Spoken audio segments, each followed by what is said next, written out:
There's a bunch of new Royal Oaks, and here are the 5 things you need to know about AP's initial 2022 release. Yes, initial.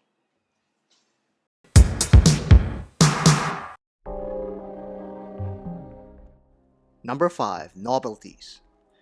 There's 42 new pieces in this release from Audemars Piguet, and many of them went under the radar like this updated black ceramic Royal Oak.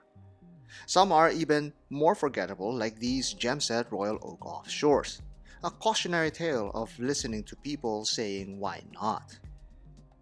Number 4. Skeleton models.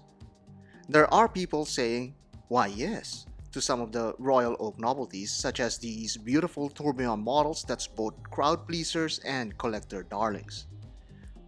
More open work variants are released that are equal parts technical achievements and fine arts when examined closely. Then there's the open work flying tourbillon model that's simply stunning.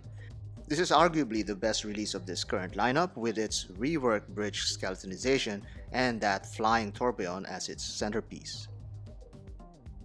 Number 3. Selfwinding and jumbo models. What most watch outfits are reporting about are the new jumbo models that's garnering much praise and adulation.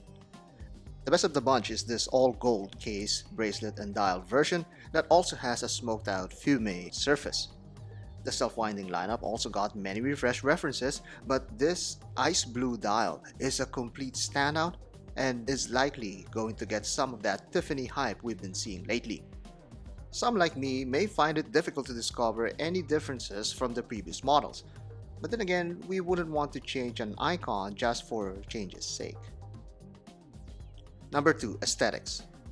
There are some aesthetical changes if you do look hard enough. It started last year on the chronograph models, and this year it's applied to many of the other sub-collections. I love these subtle tweaks to the design, and if you want to see more, we actually dove in detail to some of these changes in a video months earlier. The dial gets an upgrade with a now more premium feeling 3D branding instead of the printed on badges from older models. Some of the dials now use PVD coatings to further modernize the manufacturing process. The chamfers are now slightly wider to further enhance light play possibilities according to AP. The iconic bracelet is also tweaked a little to display a more noticeable taper. I like this change a lot as it really gives the desirable case-to-bracelet proportion. And lastly, the movement. According to Audemars Piguet, the 7121 movement was a cross-department collaboration between the watchmakers and engineers. This caliber now serves as a base for both the simple and complicated watches from AP. The caliber 7121 that replaces the 2121 movement has an improved frequency of 4 Hz and better power reserve at 55 hours. The quickset feature is now installed on these new calibers. Gone are the days of thumb-numbing crown turnings just to get to your desired date.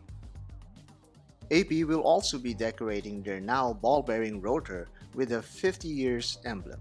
This will only be available this year, lifting one straight out of Tudor's playbook, I must say. This will definitely make this year's pieces more desirable, as if being in a 5 to 10 year waitlist isn't bad enough to begin with. It's the 50th anniversary of the Royal Oak, one of the most iconic watches in history, and so far what we've seen is expected, and it's just a taste of what Audemars Piguet has to offer this year.